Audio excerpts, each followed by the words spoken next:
Welcome friends. Namaskar. I welcome you to video 10 of week 5. In this video, we'll talk about the shape-shifting world of digital personas. Today, we'll explore an arena where deception becomes strategic, psychological and meticulously crafted cross-platform identity manipulation. Offenders rarely rely on one fake identity. They create multiple personas, each with its own tone, vocabulary, emotional style, and digital footprint. They play different roles on different platforms. And yet, despite these masks, they leave linguistic traces that connect them all.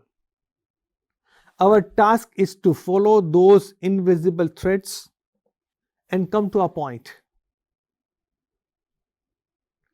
Now, you must think or you must have presumption that how does this cross-platform identity manipulation look like?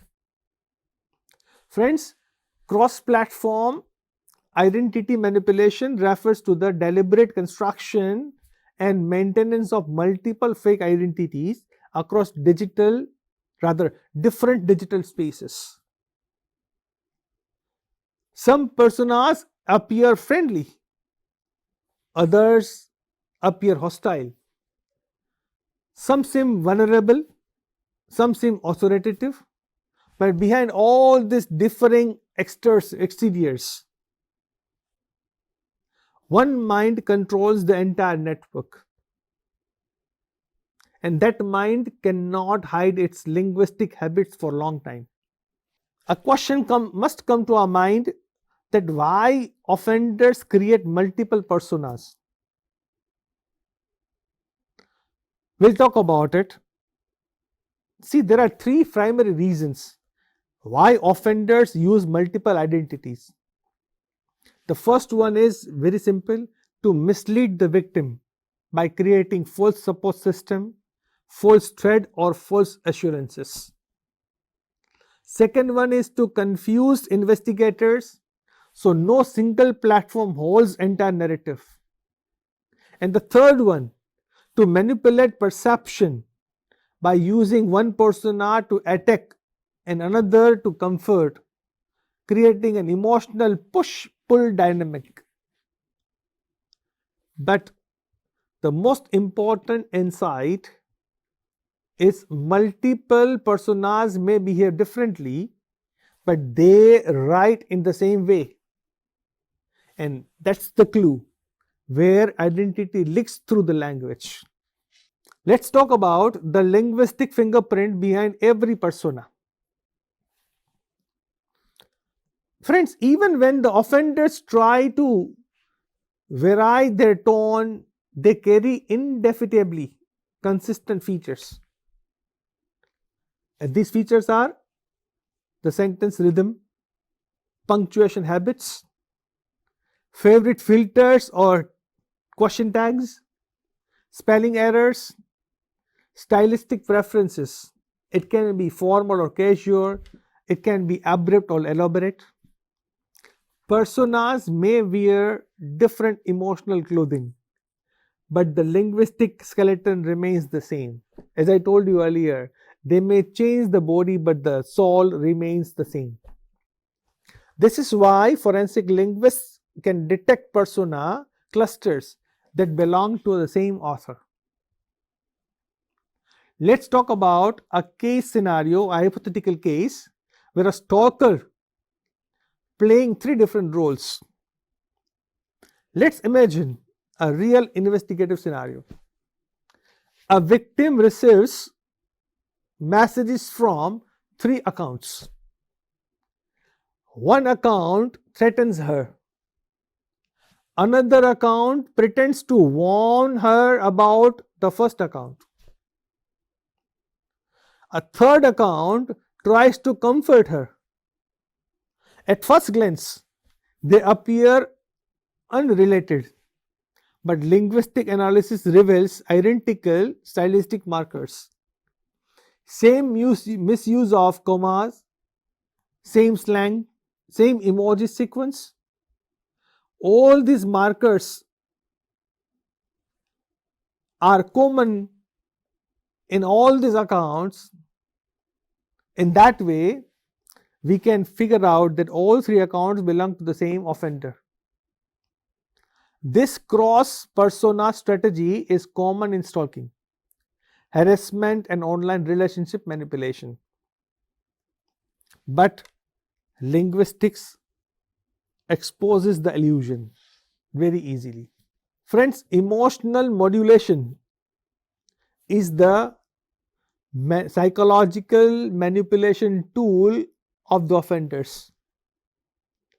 Offenders many a times modify their emotional tone depending on the persona. Like one persona can be aggressive, on the other hand, one persona can be playful, one persona can be sympathetic. But emotional modulation is rarely perfect. You will see similar sarcasm under the surface, similar impatience, similar word ordering when emotional peaks occur. Even when manipulating tone, offenders reveal themselves through emotional rhythm. Emotional leakage is one of the strongest forms of linguistic evidence. Friends, why offenders change tone across apps? People behave differently depending on the platform, and this is the reason, or this is the point where offenders exploit this. Offenders on WhatsApp sound intimate, whereas on the Instagram they may sound casual. When they switch to Telegram, they sound more secretive. When they go for email, they become very formal. But forensic linguistics observes the underlying consistency. No matter how differently they speak, their structural habits remain stable across platforms. The disguise changes shape, but it fails to change the architecture, the very architecture of linguistics. Now, friends, we want to talk about code switching and persona consistency.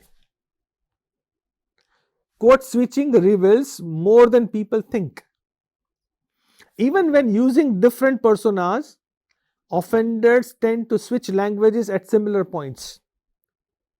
During emphases, emotions, humor, or threat. This pattern is difficult to fake. If a persona suddenly switches from English to Hindi at the same emotional trigger point as another persona, the likelihood of shared authorship increases significantly. And from forensic linguistic lens, code switching becomes a forensic map. Friends,